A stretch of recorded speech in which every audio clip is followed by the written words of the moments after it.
Visceral layer. Visceral layer क्या होती है? मॉडिफाइड एपिथेलियल सेल्स होती हैं जिनको हम पोरोसाइट्स बोलते हैं, और ये रैप होती हैं ग्लोमेरुलस कैपिलरीज के, और ये बनाती हैं फिल्टरिंग स्ट्रक्चर। फिल्टरिंग स्ट्रक्चर इनके बीच में ही मेन फिल्ट्रेशन होता है आपका पैराइटल विसरल लेयर के बीच में, और इन्हीं लेयर के बीच में स्पेस होता है जिसको हम बोलते हैं कैप्सुलर स्पेस। तो अब इसमें क्या होगा? नेफ्रॉन। नेफ्रॉन हमारी फंक्शन यूनिट है। इसके दो पार्ट होते हैं, रेनल कैप्सूल और रेनल ट्यूब्यूल। रेनल कैप्सूल जो है वो फिल्टर करने के लिए यूज़ होता है ब्लड को। इसके भी दो पार्ट होते हैं रेनल कैप्सूल के, एक ग्लोमुलस और दूसरा ग्लोमुलर कैप्सूल। और ग्लोमुलस कैप्सूल जो है ये बाई लेयर होता है, double by layer. Outer layer जो होता है उसे पैराइटल लेयर बोलते हैं, इनर वाली विसरल लेयर होती है। तो जो हमारा ब्लड फिल्टर होता है वो इन्हीं दो लेयर्स के बीच में फिल्टर होता है। Now renal tubule. Renal tubule क्या है? ये वो ट्यूब्स हैं जो ब्लड ये फिल्टर हो गया, इस फिल्टर ब्लड को ये लेके जाती हैं इन ट्यूब्स के थ्रू, कहाँ? आगे यूरेथर में, यूरेटर में, यूरिनरी ट्रैक्ट के अंदर। तो क्या renal tubule? It is the pipes of nephron into which newly form filtrate float from the capsular space. तो मतलब क्या हो, जो कैप्सुलर स्पेस था जो कहाँ है? पैराइटल लेयर, विसरल लेयर में। तो मेन हमारा ब्लड कहाँ फिल्टर हुआ? रेनल कैप्सूल के ग्लोमुरल कैप्सूल रीजन में, ये हमारा फिल्टर करता है। पहले ये ग्लोमुलस पोर्स जो होते हैं उनसे ग्लोमुलस स्ट्रक्चर जो होता है रेनल कैप्सूल के अंदर, उसमें से छन छन के आता है, पोर्स होते हैं बड़े बड़े फिल्टर होता है। उसके बाद ये आता है तुम्हारे कैप्सूल में, जो कि कहाँ होता है? पैराइटल और visceral layer of the glomerular capsules. तो ये वहाँ से फिल्टर होके आता है ब्लड, और यहाँ पे ये प्रॉपर फिल्टर होता है। उसके बाद रेनल ट्यूब्यूल्स में जाता है। ये पाइप्स होती हैं नेफ्रॉन की जो कि न्यूली फिल्ट्रेट ब्लड को फ्लो कराती हैं फ्रॉम द कैप्सुलर स्पेस। अब इन रेनल ट्यूब्यूल के भी तीन रीजन होते हैं, प्रॉक्सिमल ट्यूब्यूल, नेफ्रॉन लूप और डिस्टल ट्यूब। अब प्रॉक्सिमल ट्यूब क्या होती है? It is the initial and longest, it is the initial, अरे कहाँ गया? It is the initial and longest segment of the renal tube through which filtrate flow. मतलब ये इनिशियल स्टार्टिंग पोर्शन है रेनल ट्यूब्यूल का, जिसको हम प्रॉक्सिमल ट्यूब्यूल बोलते हैं, और ये लॉन्गेस्ट भी होता है जिसके अंदर फिल्ट्रेट फ्लो करता है। It consist of simple cuboid epithelial cells. Simple cuboid epithelial cells होती हैं क्यूबोइडल, इसमें क्या होती हैं? Simple cuboidal epithelial cells with prominent microvilli. Microvilli project into lumen. Microvilli क्या होता है? माइक्रोविलाई फिंगर लाइक स्ट्रक्चर होता है जो कि उसके मूवमेंट को, पेरिस्टलिक मूवमेंट को बढ़ाने के काम में आती हैं, तो जिससे कि तुम्हारा फिल्ट्रेटर मूव कर पाए। तो microvilli projecting into the lumen, वो ल्यूमेन के अंदर ऑफ द प्रॉक्सिमल ट्यूब्यूल। कहाँ मिलेंगी ये माइक्रोविलाई? जो तुम्हारी प्रॉक्सिमल ट्यूब्यूल है उसकी ल्यूमेन में। Lumen means inside portion. उसके बाद आता है nephron loop. It is also known as loop of Henle. ये आपका नेफ्रॉन के अंदर पोर्शन होता है इन द रेनल ट्यूब्यूल, और इसको हम लूप ऑफ हेनली बोलते हैं। ये बहुत सुना हुआ स्ट्रक्चर। ये it is the only part of renal tube that dips into the renal medulla. यही वो पार्ट होता है जो आपके रेनल मेडुला में जाता है, renal medulla portion of the kidney, वहाँ तक ये उसमें डिप रहता है। इसके दो लिम्ब होते हैं, एक डिसेंडिंग लिम्ब, एक असेंडिंग लिम्ब। तो डिसेंडिंग लिम्ब ट्रेवल करता है रेनल मेडुला की तरफ, उसके बाद 180 ट्रेवल करता है, 180 डिग्री मूव वो टर्न करता है, एंड बिकम, उसी के बाद फिर ये असेंडिंग लिम्ब बन जाता है, which climbs back towards the renal cortex. तो फिर ये वापस, पहले रेनल मेडुला, फिर वापस वहाँ से 180 डिग्री घूम के असेंडिंग लूप बन जाता है, वहाँ से जो जाता है रेनल कॉर्टेक्स के अंदर। उसके बाद distal tube. It is the final segment through which the filtrate pass in the renal tubule. ये फाइनल वो होता है जिसके थ्रू जो फिल्ट्रेट पास होता है रेनल ट्यूब्यूल से बाहर निकल जाता है। जैसा ये डायग्राम में मैं तुम्हें समझाने की कोशिश करता हूँ, ये चीज़ समझाता हूँ कि जैसे ये this is your like nephron portion. तो इसमें आपका ये है रेनल कैप्सूल। तो रेनल कैप्सूल, इसके ही अंदर आपकी ग्लोमुलस होता है और ग्लोमुलर कैप्सूल होता है इसी के अंदर। तो ये जो कैपिलरीज हैं इसमें देखो, ये जो कैपिलरीज आ रही है अंदर, ये इन्हीं में, इसमें विसरल और पैराइटल लेयर में यहाँ ब्लड फिल्टर होता है। इसमें सबसे पहले ग्लोमुलस लेयर से ब्लड आता है कैपिलरीज के थ्रू, और इसमें बड़े बड़े पोर्स होते हैं जैसे दिख रहा है, और उसके बाद ये इसी में से ब्लड फिल्टर होता है ग्लोमेरुलस कैप्सूल में, पैराइटल और विसल लेयर के बीच में कैप्सुलर स्पेस में। वहाँ के बाद ये आता है प्रोक्सिमल ट्यूब्यूल, रेनल ट्यूब्यूल का फर्स्ट पोर्शन जो मैंने बताया था स्टार्टिंग, प्रोक्सिमल ट्यूब्यूल। यहाँ प्रोक्सिमल ट्यूब्यूल में ये वो आता है आपका फिल्ट्रेट। उसके बाद ये नेफ्रॉन लूप, ये डिसेंडिंग लिम्फ, असेंडिंग लिम्फ। ये डिसेंडिंग लिम्फ हो गई जो ये मेडुला में जा रही है, ये मेडुलर रीजन दिखा, इसमें मेडुलर रीजन है, उसमें डिप हो रही है। फिर यहाँ से ये 180 डिग्री टर्न हुई और ऊपर उसके बाद ये असेंडिंग लिप बन गई और ये कहाँ जा रही है, रेनल कॉर्टेक्स की तरफ।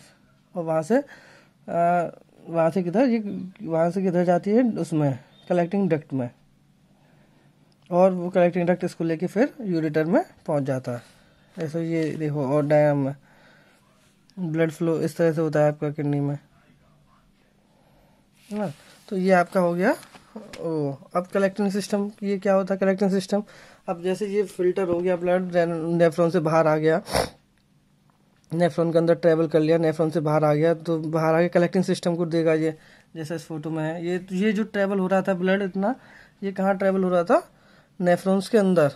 अब collecting system, the nephron and at the place where filtrate empties, ये वो प्लेस पे एंड करता है जहाँ पे फिल्ट्रेट एम्प्टी होता है। In the distal tubule of collecting system, कहाँ पे आती है, डिस्टल ट्यूब्यूल। ये आएगा कलेक्टिंग डक्ट, डायग्राम दिख रहा है कलेक्टिंग डक्ट, इसमें ये आता है डिस्टल ट्यूब, उसमें ये ट्रेवल करता है फिर नीचे। Collecting distal tube of collecting system, the collecting system consist of the cortical collecting duct and the collecting system.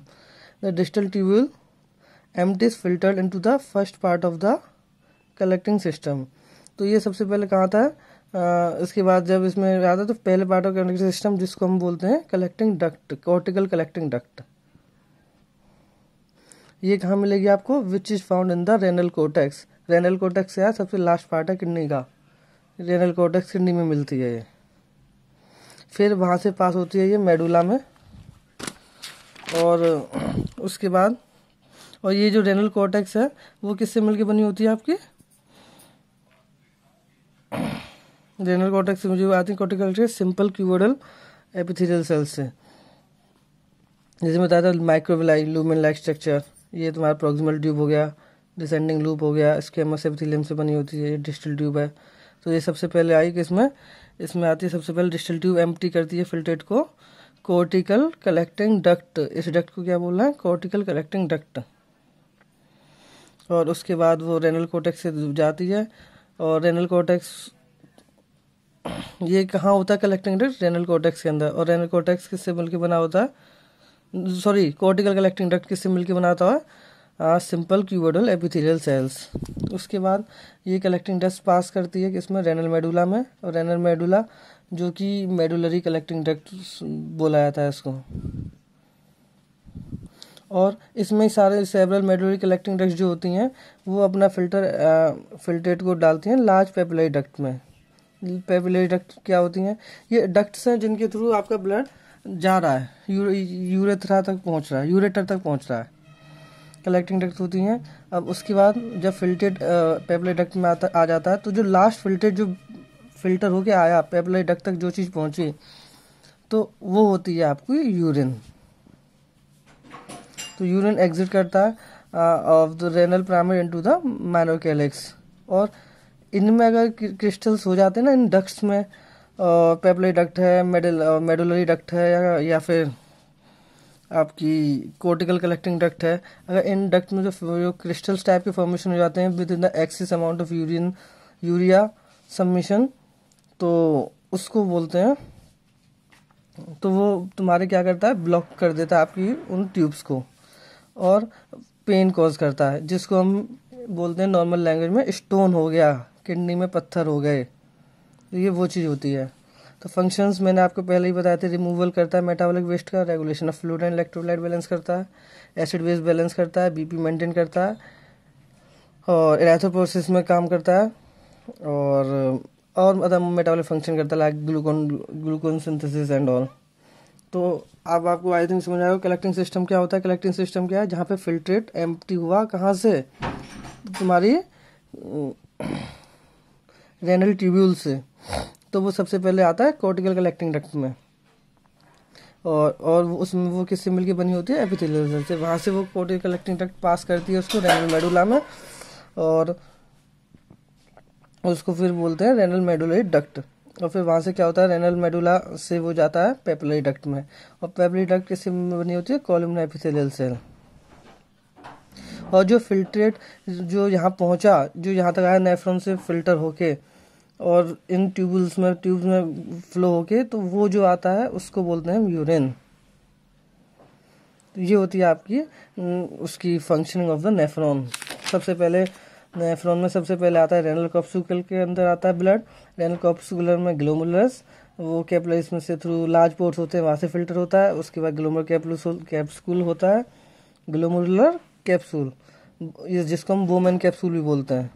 वो बोमेन कैप्सूल क्या करता है, उसमें 2 लेयर होती हैं, पैराइटल लेयर और विसरल लेयर, उनके बीच में एक ओपन स्पेस होता है, कॉर्पस्कुलर स्पेस, वहाँ पे फिल्टर होता है। उसके बाद जब ये फिल्टर हो गया तो वो रेनल ट्यूब में सबसे पहले प्रॉक्सिमल ट्यूब ये स्टार्ट कलेक्ट करती है, वहाँ से नेफ्रॉन ऑफ लूप में जाता है। नेफ्रॉन ऑफ लूप क्या, इसमें 2 रीजन है, असेंडिंग रीजन, डिसेंडिंग रीजन। तो डिसेंडिंग रीजन है वो जाता है रेनल कॉर्टेक्स की तरफ, सॉरी रेनल मेडुला की तरफ। फिर वहाँ से वो ऊपर जब असेंडिंग लूप, डिसेंडिंग लूप होता है रेनल मेडुला की तरफ, और फिर असेंडिंग में जाता है, असेंडिंग में किस में जाता है, रेनल ट्यूबुल की तरफ, रेनल कॉर्टेक्स की तरफ, सॉरी। 180 पे जब पहले आता है रेनल मेडुला में, उसके बाद 180 टर्न होके वो जाता है किसकी तरफ, रेनल कॉर्टेक्स की तरफ। उसके बाद डिस्टल ट्यूब जो फाइनल सेगमेंट होती है, जो पास कर देती है रेनल ट्यूब्यूल्स को, रेनल ट्यूब से बाहर। वो तो सूख ही जाएगा। फिर उसके बाद जो आपका आता है duct collecting system. Collecting system में क्या है, जो नेफ्रॉन जहाँ पे मतलब खाली करता है अपना जो ब्लड स्ट्रक्चर है, वो कहाँ पे खाली करता है, वो सबसे पहले खाली करता है कलेक्टिंग सिस्टम में। तो कलेक्टिंग सिस्टम में कहाँ खाली करेगा, कोर्टिकल कलेक्टिंग डक्ट में, ठीक है। और जो कि किससे जो कि कहाँ मिलेगा, रेनल, ये कोर्टिकल कलेक्टिंग डक्ट कहाँ पाया जाता है बॉडी के अंदर, रेनल कॉर्टेक्स में। और उसके बाद कोर्टिकल कलेक्टिंग डक्ट किससे बना होता है, सिंपल क्यूबोइडल एपिथेलियम से। और उसके बाद वो वहाँ से रेनल कहाँ पे प्रेजेंट था, ये रेनल कॉर्टेक्स में। अब रेनल कॉर्टेक्स से वो पास करेगा, उसको ले जाएगा रेनल मेडुला में, किसमें, किसके through, through the medullary collecting duct. और वहाँ जाके यही एक डक्ट है, बस जगह जगह पे जाके नाम चेंज हो गया। पहले रीजन में थी तो उसको कोर्टिकल कलेक्टिंग डक्ट थी, अब ये दूसरे रीजन में आ गई। वहाँ पे किस रीजन में थी ये, यहाँ पे थी ये आपके रेनल कॉर्टेक्स में, अब ये यहाँ पे आ गई रेनल मेडुला, तो यहाँ मेडुलरी डक्ट हो गई। बस डक्ट सेम है, बस उसकी जगह चेंज हुई तो उसका नाम चेंज हो गया। उसके बाद पहुँची, और फिर उसके बाद ये पेपिलरी रीजन में पहुँचती है, तो इसको पेपिलरी डक्ट बोलते हैं। तो जो पेपिलरी डक्ट फिल्टर पहुँचता है नेफ्रॉन से निकल के, उसको यूरिन बोलते हैं। और क्रिस्टल्स बन जाते हैं यूरिया के, यूरिसिलिक एसिड्स के, ये किडनी के अंदर भी बन जाते हैं, नेफ्रॉन्स रीजन में, किडनी के ट्यूबुलर रीजन्स में, या फिर ये आपके कलेक्टिंग सिस्टम्स में भी बन जाते हैं, यूरेटर, यूरिनरी ब्लैडर। तो वहाँ पे जब ये स्टोन बन जाते हैं तो फिर इन्हीं को हम वो बन जाते हैं क्रिस्टल्स, यूरिक एसिड, यूरिसिलिक एसिड, यूरिया के। तो इन्हीं क्रिस्टल्स को हम क्या बोलते हैं कि पथरी हो गई है पेट में, स्टोन, कॉमन डिजीज है बहुत, सबने सुनी है कि पथरी हो गई, पथरी हो गई। तो ये पथरी ऐसे बनती है आपकी, ये यूरिसिलिक एसिड और ये वेस्ट, मेटाबॉलिक वेस्ट डिपॉजिट होते रहते हैं और वो क्रिस्टल्स बना लेते हैं। Thank you.